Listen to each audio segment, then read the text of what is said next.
Hello world, Shelly here, and I've got for you some August favorites. I know I'm running late. It is the middle of September, but I got so much stuff in front of me. I feel like since I got back from traveling over the summer, I went on a shopping spree and I've been trying so much stuff and a lot of stuff in August. So let's get into it. I got a bunch of favorites. I got a bunch of fails. They cover a spectrum of categories. So I'm going to go left to right in no particular order. Let's start with like oil, skincare kind of things. I picked up from Youth to the People the Goji Berry Super Berry Hydrate and Glow Oil. Now, I only use a drop or two at a time, so there's only a little bit missing out of here, but this stuff, they claim that it sinks into the skin really, really quickly, and it does. I can put this under my eyes and have it sink in by the time I'm ready to get to my concealer and my foundation. So it's probably the fastest absorbing oil that I have tried, and I've tried a bunch of them because I've got pretty dry skin and my under eyes are always dry and crepey no matter what. I am really enjoying this stuff, especially under makeup. In that same vein, the foundation was kind of a bust, but I am loving the Becca Skin Love. This is the Glow Elixir. Today I'm doing like a no makeup kind of a thing. I've got the Super Berry oil all over my face, then I've got this all over my face, then I have one of the new favorite concealers that I'm about to tell you about on my under eye, and that's it. I have no powder, no foundation. I've got a little blush, bronzer, highlight I'm going to talk about as well. And I'm actually wearing the Emily Edit Needs palette on my eyeballs.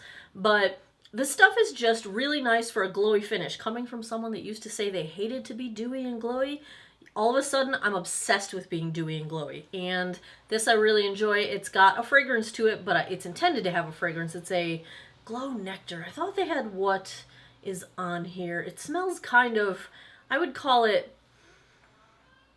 very light melon scent. I enjoy it. I think it looks really pretty and it wears really well under makeup as well. I've worn it with other foundations. It didn't work so great with the Becca one, but I think that was the foundation's fault. But enjoying both of those. Let's do some skincare. Cleanser. Also from Youth to the People. This is the Green Tea Kale Spinach Vitamins Superfood Cleanser. Honestly, I think some of the whole putting all of your superfoods into a cleanser is a little gimmicky. I'm sure there's some antioxidant benefits and things. What I like about this cleanser is that it's kind of like no frills in the sense of it doesn't make like crazy foam or fancy bubbles or anything like that, but it doesn't dry my skin out. My skin feels hydrated as opposed to feeling tight afterwards. It does a really good job of cleaning off my makeup. Is it worth spending? It's a prestige brand. Is it worth it? I don't know if it's worth it. You're going to be hard pressed to get me to tell you that cleanser is worth spending a ton of money on, but I spent a ton of money on it and I'm enjoying it. So there you have it. I've been getting into toners like crazy. And I've been doing a lot of acid peels and things and beating the heck out of my skin.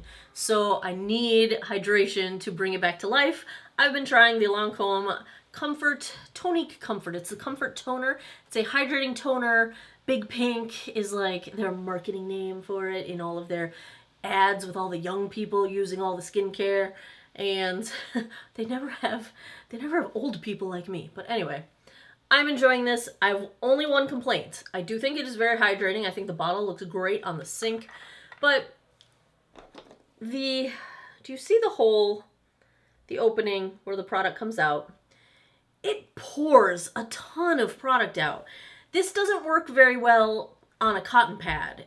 The cotton pad soaks up too much stuff and then it doesn't transfer your face. So I prefer to apply this with my fingers, but with such a large opening in the bottle, so much pours out. And I have a hard time only getting what I need to cover my face because a little bit does go a very long way with this stuff. So that is my only complaint, but it is very hydrating. It helps, you want to do a toner because you're you want to bring the pH balance of your skin back to normal, because a lot of skincare products are designed to work at your skin's natural pH, and if your pH is off, your skincare may not work as well as it should. So I am enjoying this toner when I need a break from the acids and all the mean tingling things I'm putting on my face, and I need a break. I use this stuff.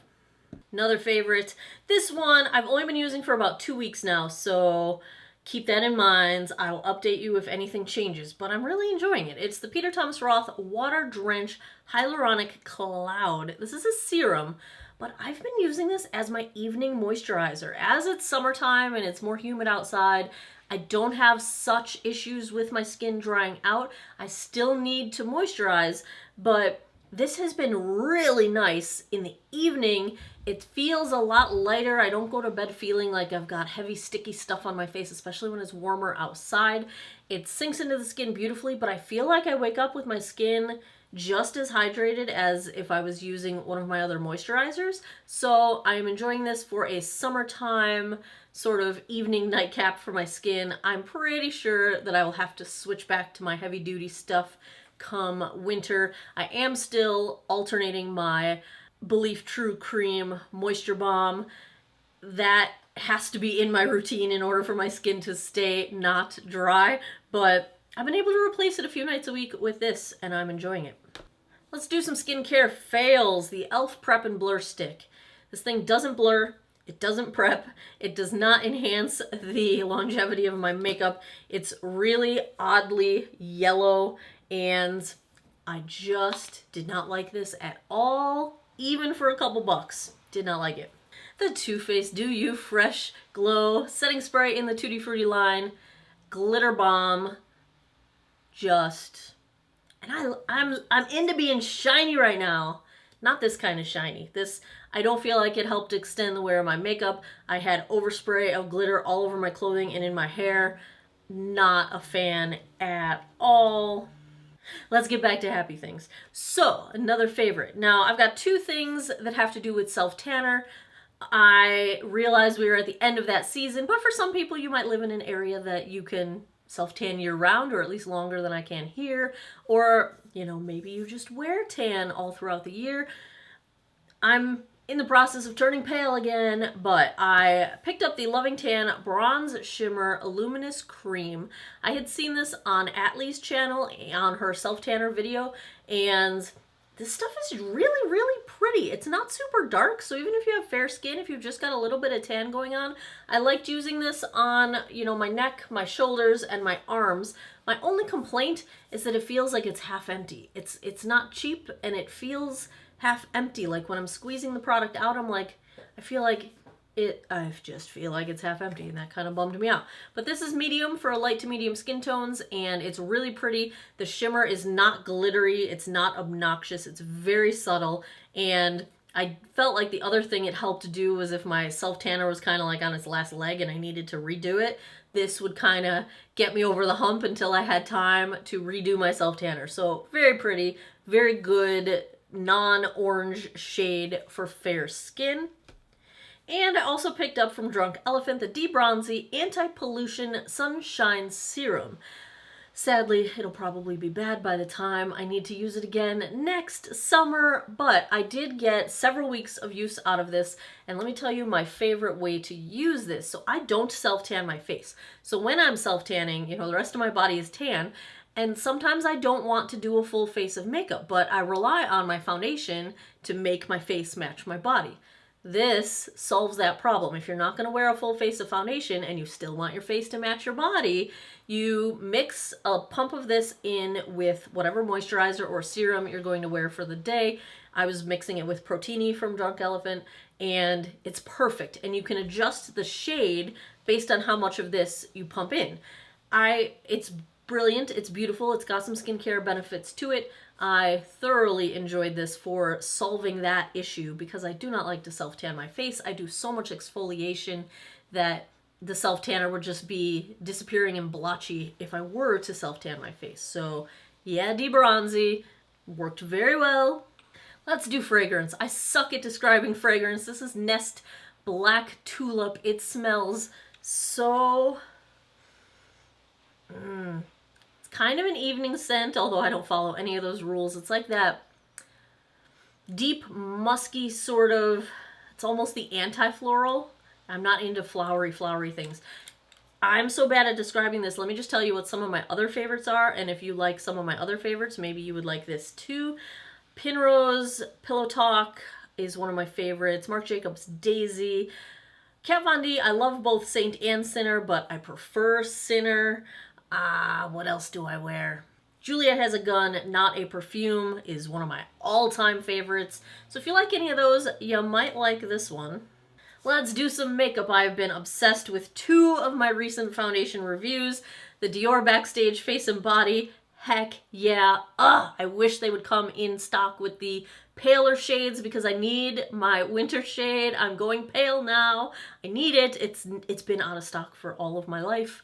And the other one I love, and I was able to pick up my winter shade, so I've got both my summer and winter shades now, the Laura Geller Filter First. I'm thoroughly enjoying both of these. This one's a little bit more dewy. This one's a little bit more satin matte. This one's a little more lightweight, but this one can sheer out pretty nicely too. They both build up to about medium coverage. I'm thoroughly enjoying them both. They rated fairly well. This one is actually my new highest rated foundation of all the ones I've ever reviewed. This one got, like, if I remember correctly, a B+-ish, but wearing it with a long-wearing primer definitely helps. This one works really nicely with the Tatcha Silk Canvas Primer. This also wears really nicely with my Strivectin Line Blur Fector. So if you wear one of those kinds of primers, this holds up even better than it did in my initial review, so I'm loving those. I've got some concealers. Been a little bit obsessed with the new release concealers, guys. Laura Geller Filter First. Okay, it's not as much coverage as I would like. However, it's one of the only concealers that makes my under eye look smooth. I mean smooth. Yeah. Why? Just give me more coverage. I'd be so happy with this. Totally smoothing on the under eye. Does not crease. I love a smooth under eye. This one surprised me. I picked it up, I forget why, because I did not like the foundation at all. The Josie Maran Vibrancy Concealer. This stuff looks really nice. This is what I'm wearing today. Again, not quite as much coverage as I would like, but it does not make my under eye look crepey. It's not as smoothing as the Laura Geller, but I really like it on low makeup days, and it's working really nicely so far. I've been wearing it a bunch. Another one I've been wearing a bunch. Again, not quite as much coverage as I would like, but I had picked this up in a Tarte kit, and it's the Rainforest of the Sea concealer. I also did not like this foundation a while back. I do need to try it again. It's been a couple years. But I've got this in the shade Fair Light, and it is just a really nice medium coverage concealer that doesn't crease and doesn't dry out my under eyes. If I want more coverage, I officially like this more than the Tarte Shape Tape. It's the Too Faced Born This Way Multi-Use Sculpting Concealer. All of the undertones are off. They're all too yellow for me, and that's why I cannot make this like holy grail status. But I've been reaching for it a ton, and I've been using it to kind of help give some of these other ones a little bit more coverage. I've got it in the shade Snow. It's too yellow, but the coverage is nice, and it does not dry my under eye out the way that the Tarte Shape Tape does. Tarte Shape Tape, though, still looks pretty doggone bomb on coverage-wise, man, when you got dark circlage going on. But these, I've been using the heck out of them all month. I gotta fail. Too Faced Banana Powder. Typically, banana powder, this is from the Tutti Frutti, you would use banana powder to set your under eye area. This stuff is so cakey under the eyes, it immediately sucks all the moisture out, and all your little lines and fine lines show up, and it ages you like crazy. I don't think it's particularly brightening, even though they call it a brightening powder. And no, this whole Tutti Frutti line was total dud. Total dud. A lip favorite. I'm wearing it today. It's all I've got on right now. It is the NYX This Is Everything Lip Oil. Super hydrating, super nice looking. Feels a little bit like a lip gloss. It's a little more substantial than a typical lip oil, but still similar to a lip oil and still zero maintenance like a lip oil. Thoroughly enjoying this one. Couple makeup favorites. You guys have seen this one coming. Wet n Wild. This is the Air from the Zodiac collection. The highlight, it's a little bit different formula than the square highlighters that they make. Now I can't open the thing. But the difference, I think, is that there's just a smidgen of sparkle to it, but it's super, super, super finely milled, so it's not like putting glitter all over your face. It's so pretty, and this past couple of weeks, almost every time that you guys say that my highlighter looks awesome, it's this. I'm so in love with this one, but you guys know I love Wet n Wild highlighters anyway. My other new favorite highlighter, if you said in the comments that my highlight looked bomb, it was either this one or it was this one. Oh my god, so pretty, so pretty. So what I'm wearing today, it looks like glass. It makes your skin look like glass. It's the Natasha Denona Super Glow highlight. It's so, so, so pretty. It looks like it's going to be dark in the... Look how soft it is. Looks like it's going to be dark in the pan. It's not dark.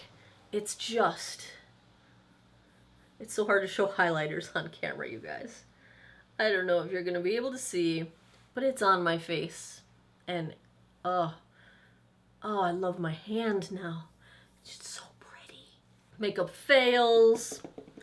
J-Cat Triple Crown Baked Shadow. This was a Tati recommendation. I mentioned this a while back. I took it to Ireland with me. It sucks. I have the same feeling about the Hard Candy little shadow trio. I think this was also something Tati had talked about, and I believe it sucks.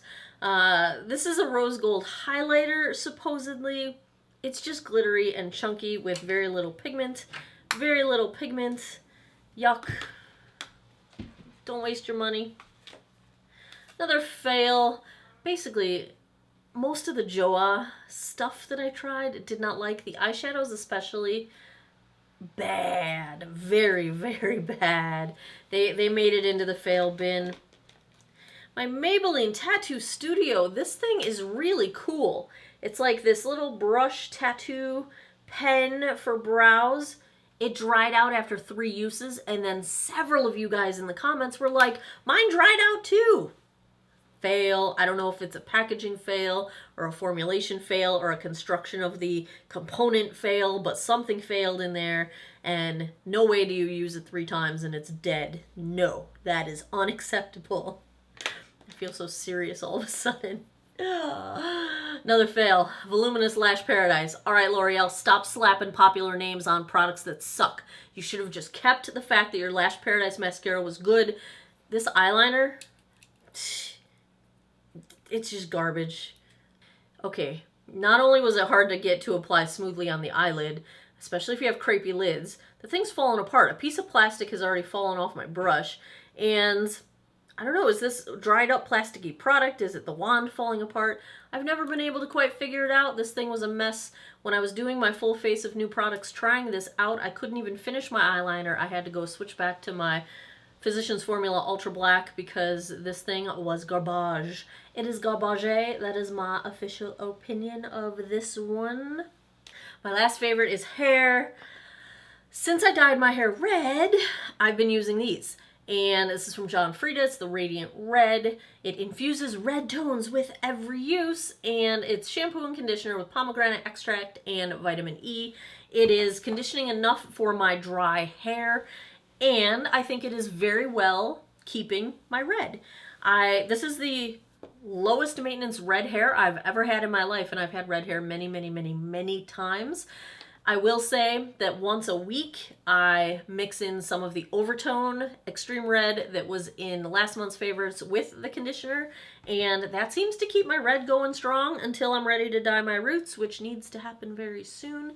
But that's my collection of favorites for August. Hopefully I flew through those fast enough that this didn't take 12 hours, because I got a lot of stuff here in front of me. What were your favorites for August? What have you guys been loving? What do I need to check out that I have not mentioned here? Have you tried any of these things? Did they work for you? Did they not work for you? Let me know down in the comments. Chatting makeup and skincare with you guys is the highlight of my day every single day. So please feel free to chat it up down there. I read every single comment. I try to reply to every single comment, or at least acknowledge every single comment. I appreciate you guys. I thank you for taking some time out of your day to geek out over makeup with me. I hope you guys all have an awesome day or night wherever you are in the world. Take care of each other. Bye-bye.